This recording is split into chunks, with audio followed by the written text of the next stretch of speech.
अस्सलाम वालेकुम, नमस्कार, सत श्री अकाल एंड गुड इवनिंग। मैं हूँ आरज़ू काज़मी और आप देख रहे हैं हमेशा की तरह से पॉइंट ऑफ व्यू।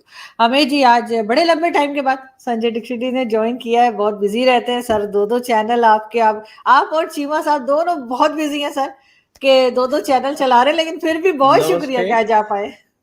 नमस्ते। देखिए, आपने बुलाया नहीं। आपने बुलाया नहीं। होता तो हम आते थे। आपने बुलाया ही नहीं तो फिर आप शिकायत नहीं कर सकते। तो अच्छा, ये भी मेरे ऊपर चला गया। चले कोई बात नहीं, लेकिन आज बहुत शुक्रिया कि आप आए। लेकिन बहुत ज़बरदस्त किस्म के सर के चैनल्स हैं और आप लोग यकीनन देखते होंगे। तो सर आज हम ज़रा बात करेंगे कि ये क्या हंगामा इंडिया में चल रहा है, चाहे वो मुस्लिम्स हों, चाहे हिंदूज़ हों। पहले एक बिल्किस बानो का केस था, उसके ऊपर बातचीत चल रही थी और अब जो है अंकिता, मेरे ख्याल है यही प्रोनाउंसिएशन, अंकिता का केस सामने आया है। और अफ़सोस होता है क्योंकि किसी के साथ भी गलत नहीं होना चाहिए। आप किस तरह देख रहे हैं कि आखिर ये चीज़ें क्यों बढ़ रही हैं? साथ-साथ जो अंकिता के केस में कहा गया, शाहरुख नाम बताया गया, लेकिन कई पेपर, आपके अपने यहाँ के पेपर जो है, वो नाम अभिषेक लिख रहे हैं। तो ये क्या कन्फ्यूज़न है? पहले आपने बिल्किस बानो के केस का रेफ़रेंस दिया तो पहले उसको ले लेते हैं। बिल्किस बानो का केस बिल्कुल अलग है। उसमें लोग कन्विक्टेड हैं। There was an unfortunate rape incident 2002 के गुजरात राइट्स थे। उसके डिटेल्स में हम नहीं जाते हैं, लेकिन वो लोग कन्विक्टेड थे और एज़ कन्विक्ट्स के भी कुछ राइट्स होते हैं। आप जानते हैं ह्यूमन राइट्स सभी के होते हैं। तो इंडिया में और पाकिस्तान में भी सब जगह सिस्टम है कि उनके रेमिशन का उनको अपील करने का राइट होता है। उसकी कोई कमेटी होती है, उस कमेटी ने कोई रेमिशन की जो एप्लीकेशंस आई उसके ऊपर रेमिशन पे कंसिडर करके उनकी जो सज़ा थी, जो कि 2002 से 20 साल हो गए, तो उनकी जो सज़ा थी उसको उन्होंने रेमिट कर दिया। और नॉर्मली ये देखा जाता है कि मर्डर कन्विक्ट्स की भी जो लाइफ इम्प्रिजनमेंट होती है, वो मर्डर कन्विक्ट की भी लाइफ इम्प्रिजनमेंट अमूमन अगर गुड कॉन्डक्ट होता है तो वो रिमिशन वगैरह सबका मिला के वो 14-15 साल का में छूट जाते हैं। तो इनको 20 साल बाद उस कमेटी ने छोड़ दिया। अब उसमें हंगामा इसलिए हो रहा है कि उस कमेटी में जो 2 मेंबर थे वो रूलिंग पार्टी के थे। तो ये जो है, ये एक पॉइंट ऑफ क्रिटिसिज्म मिल गया। लेकिन as far as legality is concerned, तो लीगैलिटी में तो जो रूल्स हैं वो काम तो सारा रूल्स के तहत ही हुआ है। अब प्रोसीजरल लैप्स अगर कोई है तो उसका उन्होंने कोर्ट में गए और कोर्ट अपना डिसीजन लेगा। तो उसके ऊपर तो खैर हमारे यहाँ तो जो लेफ्टिस्ट हैं वो तो आप जानती हैं ना, वो आपके यहाँ लेफ्टिस्ट है नहीं। और आपको इस प्रजाति की, जो ये हम प्रजाति बोलते हैं, प्रजाति मतलब होता है एक एनिमल स्पीशीज़ होती है, इस स्पीशीज़ की, इस प्रजाति की, तो इस स्पीशीज़ का आप लोगों को एक्सपीरियंस नहीं है। हमारे यहाँ स्पीशीज़ बहुत एक्टिव है और वो सिलेक्टिव टारगेटिंग करती है। आप ये देखिए, जैसे आपने सुना होगा, और ये बात होती रहती है अक्सर कि आपने अखलाक का नाम सुना होगा। तो अगर मान लीजिए एक बिल्कुल सेट पैटर्न है कि अगर कोई हिंदू से किसी मुस्लिम का, अगर मान लीजिए वो कोई एट्रॉसिटी हो जाए, कोई मर्डर हो जाए, तो उसको वो पूरा ब्लो अप कर देंगे और उसको बना देंगे इंटरनेशनल न्यूज़ और उसको लेके। ये किसी को नहीं पता। हमने तो उसका अब रिकॉर्ड रखना शुरू कर दिया है और वो बिल्कुल हम सिस्टमैटिक तरीके से बता रहे हैं कि पिछले 2 महीनों में इस सरतन से जुदा गैंग ने, जिहादियों ने, इन सब ने मिलके कम से कम नहीं तो 15 हिंदुओं का मर्डर किया है। और 2014 से, जब से, according to our leftist brothers, हम तो उनको पंचमक्कार कहते हैं। पंचमक्कार मतलब मुल्ला मिशनरी मार्क्सिस्ट और Macaulay's sons and daughters and media, हमारा मीडिया भी मेनली लेफ्टिस्ट है, but specially the Lutyens variety. 2014 में ऑफ कोर्स दे डिक्लेयर्ड कि भाई जो इंडिया है दैट हैज़ बिकम अपोस्टेट। तो इंडिया जो था वो 2014 में अपोस्टेट हो गया। तो उसके बाद से 2014 के बाद से 2022 तक 8 साल में 220 से ऊपर हिंदुओं की हत्या इन जिहादी लोगों द्वारा की जा चुकी है, और अनगिनत केस ऐसे हैं जिसमें हिंदू लड़कियों को ट्रैप किया गया, और उसमें से बहुत इतनी है, ये जो 220 में बता रहा हूँ, 220 प्लस, उसमें इनके भी बहुत सारे नंबर्स हैं जिनको ट्रैप करके और किसी मुस्लिम यूथ ने फंसा के उनको पहले उनसे शादी की और बाद में उनका मर्डर कर दिया। इस तरह के भी केस इसमें कई 50 से ज़्यादा है।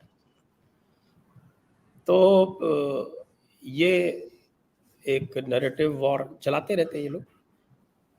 अब आप ये देखिए कि जिसका आपने भी रेफर किया, ये अंकिता वाला जो केस हुआ, वो अंकिता वाला केस आप देखेंगे कि जो सरकार इस वक्त है उस स्टेट में, झारखंड है स्टेट का नाम, पहले बिहार का पार्ट हुआ करती थी, बिहार से सेपरेट होकर झारखंड स्टेट बनी।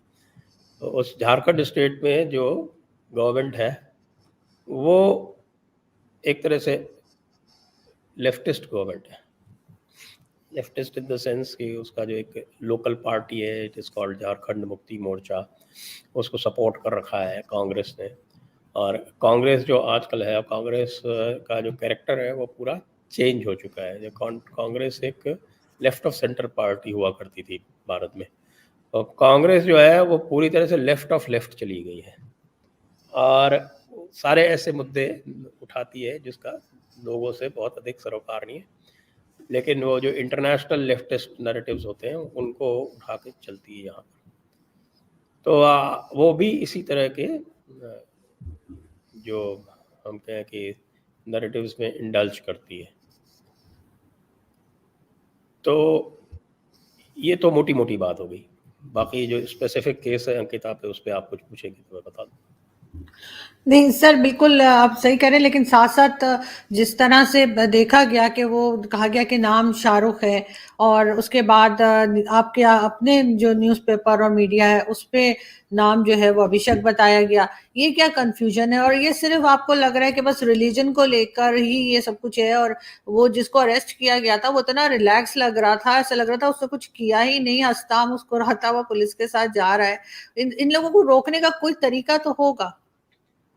नहीं, उसका तो ये तरीका है, देखिए बेसिकली इस वक्त जो भारत में जो नैरेटिव चल रहा है, स्पेशली अमंग मुस्लिम्स,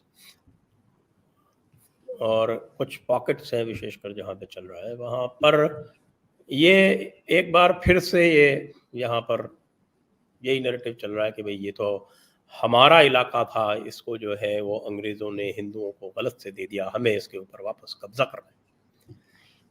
और जो इंडियन स्टेट है, पर्टिकुलरली उन स्थानों पर जहाँ पर बीजेपी की गवर्नमेंट नहीं है, उनके पास इसका कोई इलाज नहीं है, बल्कि उनको चूंकि ये थोक में वोट गारंटी कर देते हैं, तो ये बिल्कुल चुपचाप बैठ जाते हैं, ये भाई बिल्कुल इन चीज़ों पे ध्यान नहीं देते।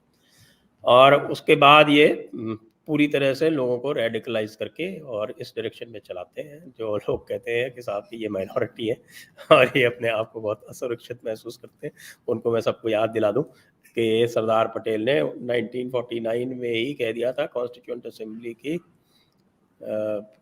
मीटिंग में, आई थिंक इट वाज 28 मई 1949 को, उन्होंने ये कहा था कि भाई ये माइनॉरिटी, ये कौन सी माइनॉरिटी है, ये कहती है कि हम बहुत ऑर्गेनाइज्ड हैं और हम अपने जो हमारे जो मुद्दे हैं उनको हम बहुत मजबूती से रखते हैं। ये माइनॉरिटी कौन सी माइनॉरिटी है जो एक मुल्क को तकसीम करा देती है? ये किस तरह की माइनॉरिटी है? और ये जो माइनॉरिटिज्म था जो पार्टीशन से पहले यहाँ पे प्रमोट किया गया, उसको अनफॉर्चुनेटली कंटेन करने का कोई प्रयास हुआ नहीं। फिर यहाँ पर तो चूँकि डेमोक्रेसी थी, तो यूनिफॉर्म वोटिंग थी और यूनिफॉर्म और यूनिवर्सल एडल्ट सफरेज था। तो ये मुल्ला मौलाना को बहुत अच्छा एक मौका मिल गया कि जो उनके फॉलोअर्स थे उनको उन्होंने बिल्कुल एक वोटिंग मशीन की तरह बना के, और उनको जो आप कैसे ये बरगलाते हैं वो तो आप खुद पाकिस्तान में देखती हैं कि किस तरह से वो इनको चूरन बेचते हैं। वही चूरन वो इनको यहाँ भी बेच रहे हैं।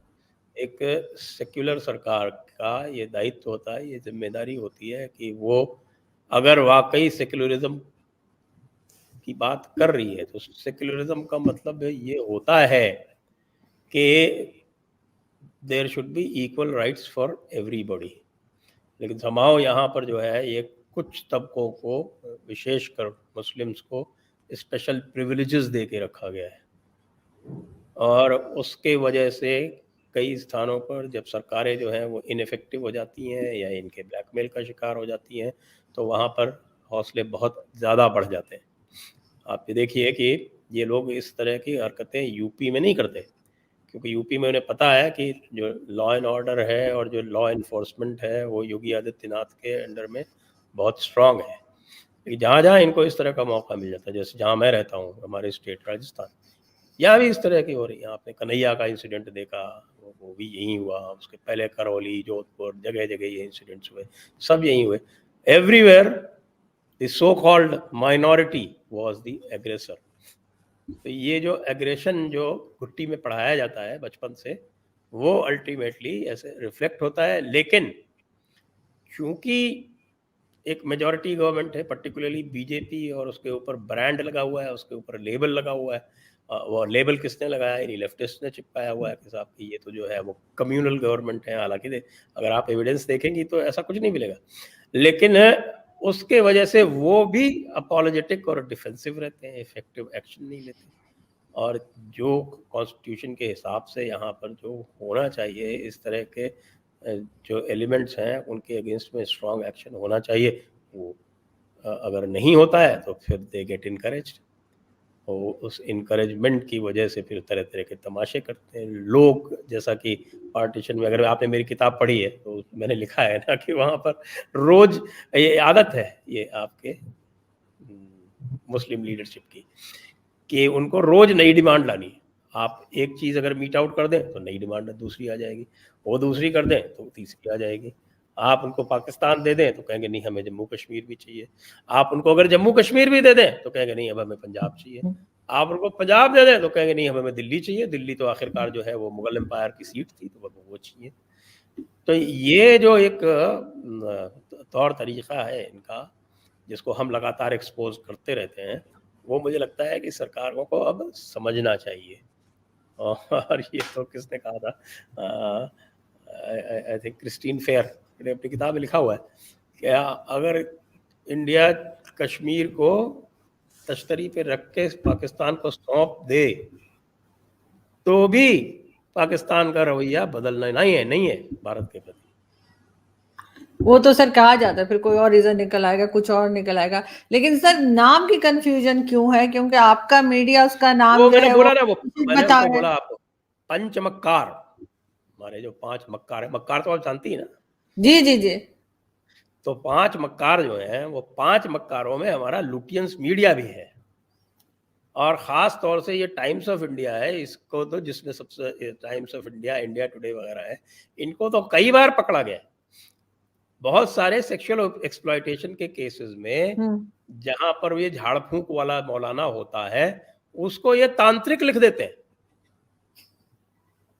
तो हमने कम से कम पॉइंट होंगे इसके, इस तरह के कम से कम नहीं तो 20-30 केसेस पॉइंट आउट किए होंगे। क्योंकि काफी मुझे लगता है कि कंफ्यूजन somebody थी will इसमें। have to prosecute them ultimately। इनको प्रोसिक्यूट जब तक नहीं करेंगे तब तक ये नहीं सुधरेंगे। ये पता नहीं कितने केसेस में इस तरह का, ये आप अगर सोशल मीडिया पे देखेंगे तो इस तरह के केसेस आते रहते हैं। खासतौर से Times of India is the major guilty party in this. कि कोई सही। मौलाना ने झाड़ फूंक नाम पे किसी का सेक्सुअल एक्सप्लॉयटेशन कर दिया, तो वो तांत्रिक लिख के और उस पर हिंदू साधु की पिक्चर डाल देंगे, और उसके बाद फिर जब सोशल मीडिया में आउटरेज होगी तब उसको हटा देंगे। इसी तरह से ये अभिषेक कर दिया, बताइए, वो नाम उसका शाहरुख है, सब जान रहे हैं, पूरी दुनिया जान रही है, उसके क्योंकि खिलाफ मैंने पहले कंप्लेंट हो चुकी है। देखिए आप, क्योंकि सर मैंने वीडियो देखी है उस लड़की की जिसके ऊपर उसने अटैक किया था, वो भी शाहरुख कह रही है। शाहरुख ही है, वो है, उसमें कोई शक थोड़ी है शाहरुख है। उसके खिलाफ जो है इन्होंने स्टॉकिंग की कंप्लेंट पहले ही की थी, 5 दिन पहले ही की थी। बिल्कुल। लेकिन वहाँ पे हुँ, पूरा का पूरा जो सिस्टम इस तरह का हो रहा था कि उसने जो है हुँ। वो ध्यान नहीं दिया, और अल्टीमेटली वो शाहरुख को इतना एनकरेजमेंट मिला कि उसने न केवल उसको किया, वो हँसता रहा, वो जलती रही, वो बाहर खड़ा हुआ हँसता रहा और बोला अभी 5 को और मारूँगा। सर ये टॉलरेंस लेवल कुछ खराब नहीं हो गया है इंडिया में? टॉलरेंस बढ़ती चली जा रही है। अभी जैसे ये केस है, इसके पहले केस की बात हुई थी, खैर वो डिफरेंट चीज थी, जो बिल्किस बानो का है, लेकिन ये केस हुआ, इस तरह के मजीद केसेस भी इंडिया में देखने को मिल रहे हैं क्या? पहले भी होते थे, सिर्फ मीडिया की वजह से अब ज्यादा हाईलाइट हो रहे हैं। साथ साथ ये भी देखा है कि जैसे पहले उसके ऊपर रणबीर कपूर की मूवी के ऊपर के इसको भी बायकॉट कर दो, सिर्फ इसलिए कि उसने कह दिया कि मैं बीफ खाता हूँ। बीफ तो बहुत से हिंदू खाते हैं, और बहुत सौ को तो मैं भी जानती हूँ जो खाते हैं। तो उसमें जो है सिर्फ उस चीज के पीछे जो है वो सही है या गलत, ये एक अलग डिबेट है, लेकिन सिर्फ उसके पीछे मूवी को बायकॉट करना कहाँ तक सही है? नो, मूवी को उस वजह से नहीं बायकॉट हो रहा है कि वो रणबीर कपूर जो है वो इस तरह की बातें, खाली उसने बीफ कह दिया, वो तो और भी बातें बोलते हैं ना। हम्म। देखिए, ये बॉलीवुड वाला जो पूरा किस्सा है, इसको आपको शुरू से समझना पड़ेगा, क्योंकि बॉलीवुड का किस्सा बिल्कुल अलग है। बॉलीवुड जो है वो, उसने जो है 60s तक जो मूवीज़ बनाई, 60s तक बल्कि 70s तक जो मूवीज़ बनाई, वो अ, हमारे जो, जिसको हम कह सकते हैं कि इंडिया का जो कल्चर है उसमें रिफ्लेक्ट होता था। हम्म। और अर्ली 70s से आप समझिए 75 के आसपास से उसमें तब्दीली आनी शुरू हो गई। और उसका ये रीज़न ये भी था कि उसमें बहुत सारे जो आपके लोग जो आज़ादी से पहले पाकिस्तान के तराने लिखा करते थे, वो एथीस्ट बन के और इधर घुस गए। पाकिस्तान की आज़ादी के तराने लिखवाने वाले कैफ़ी आज़मी, मज़ाज़ लखनवी, जावेद अख्तर के पिताजी जानिसार अख्तर, ये सारे के सारे पाकिस्तान मूवमेंट के साथ में थे, लेकिन ये गए कोई नहीं पाकिस्तान। ये सारे के सारे रह गए हिंदुस्तान में। फिर इन्होंने एक प्रोग्रेसिव राइटर्स एसोसिएशन बनाई, लबादा ओढ़ा कम्युनिज़्म का, और उसमें उसके मेंबर बन गए। उस प्रोग्रेसिव राइटर्स एसोसिएशन ने धीरे-धीरे इन्फिल्ट्रेट करके बॉलीवुड को, और उसके बाद फिर एंटी हिंदू नैरेटिव सेट करना शुरू किया अराउंड 75 से। और वो एंटी नैरेटिव हिंदू काफ़ी तो चला गया, हिंदू जनरली ज़्यादा बहुत बॉदर करता भी नहीं है।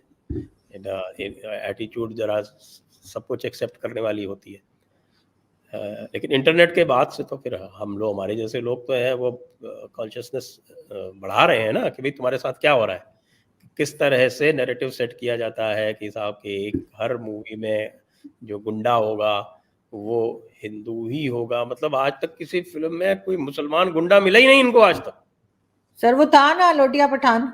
कौन सी लोटिया पठान? वो थी क्या, तेजाब मूवी थी उसमें, लोटिया पठान। तो exceptions only prove the rule. Exception जो है वो रूल, बिकॉज रूल वो सेज। मुझे इसलिए याद है कि हम लोग छोटे छोटे तो मूवी आई थी, तो मेरे कजन कहता था बड़ा होके लोटिया पठान बनूंगा करके। इसलिए बड़ा होके, क्योंकि वो थे उसमें, एक्टर जो थे करण कुमार थे शायद, तो वो इसलिए मुझे याद है।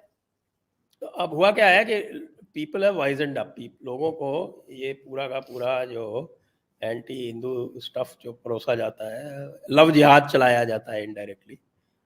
तो इस तरह के जब थीम्स चलते हैं, तो फिर अब लोगों को समझ में आने लगा है, तो लोग अब रिएक्ट करते हैं। जैसे एग्जांपल ले लें आपका, ये इसका, आप कह रही ना, इसका आपने ब्रह्मास्त्र की बात की, रणबीर जी। कपूर वाली। जी। तो वो आलिया भट्ट बोलती है कि भाई अगर आपको मैं पसंद नहीं हो तो आप मूवी देखने क्यों जाते हो। और मास के बारे में पता चला तो उसकी स्टोरी लाइन जो थी, that story line was basically, वो ली गई थी रूमी से, नाम कर दिया उसका ब्रह्मास्त्र।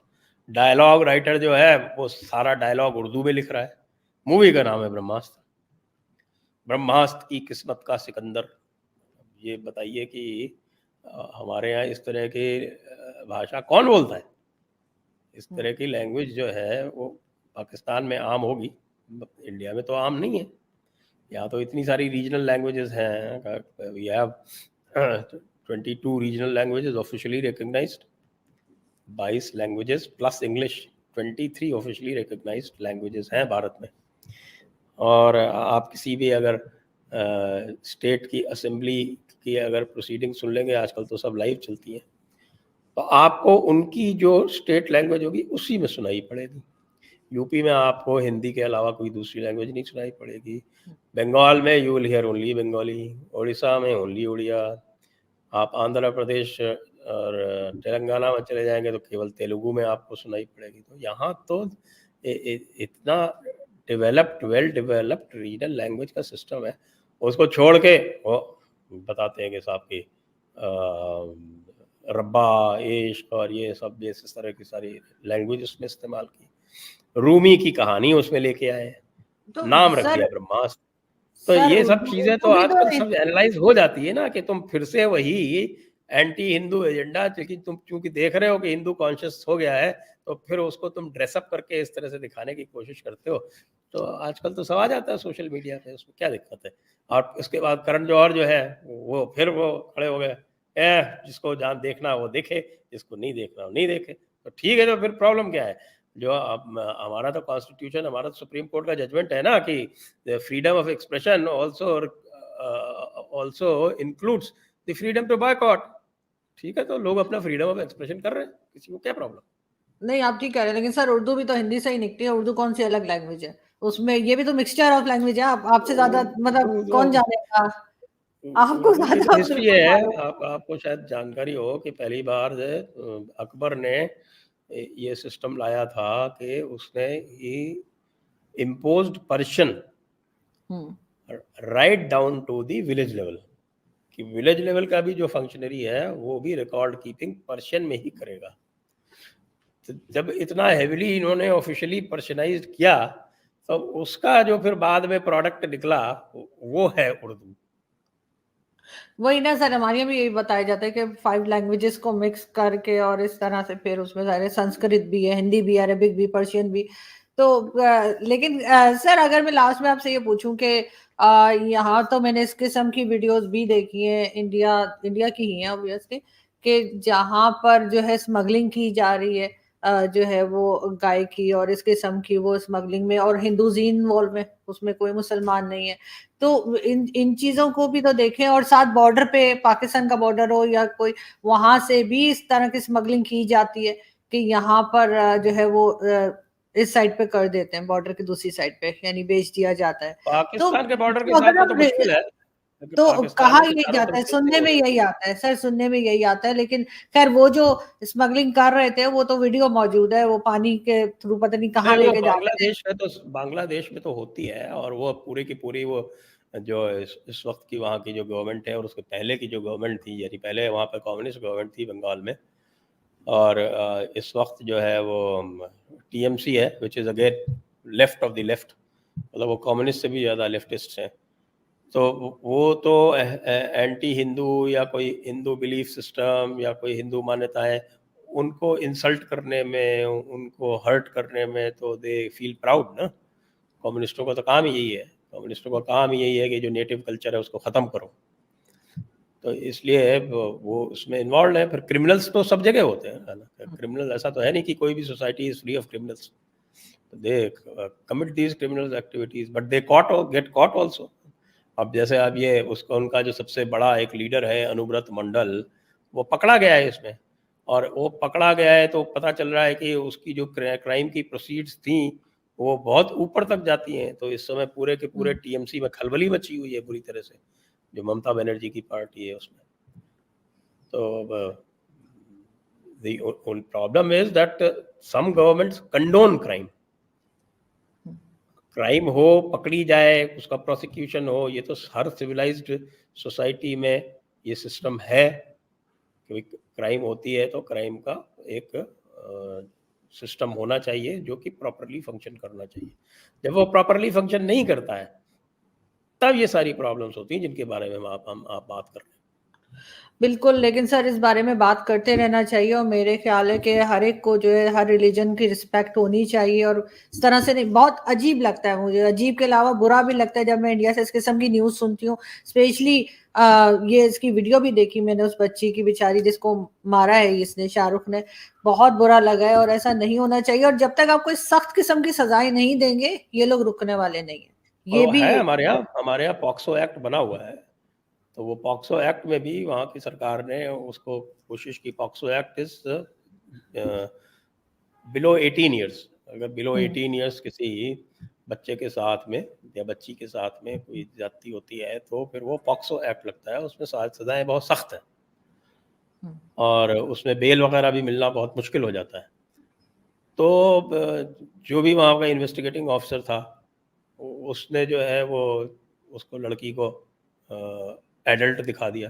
तो ये जो हंगामा हुआ है वहाँ पे और जो बिल्कुल एक तरह से जिसको हम कहते हैं एक एक्सप्लोजन हो गया, वो इसी वजह से हुआ क्योंकि कवर अप भी करने की कोशिश की गई और कवर अप करने वाले का नाम इन्वेस्टिगेटिंग ऑफिसर का हैपेंस टू बी नूर मुस्तफ़ा, तो इसलिए और हंगामा हो गया कि जानबूझ के किया जा रहा है।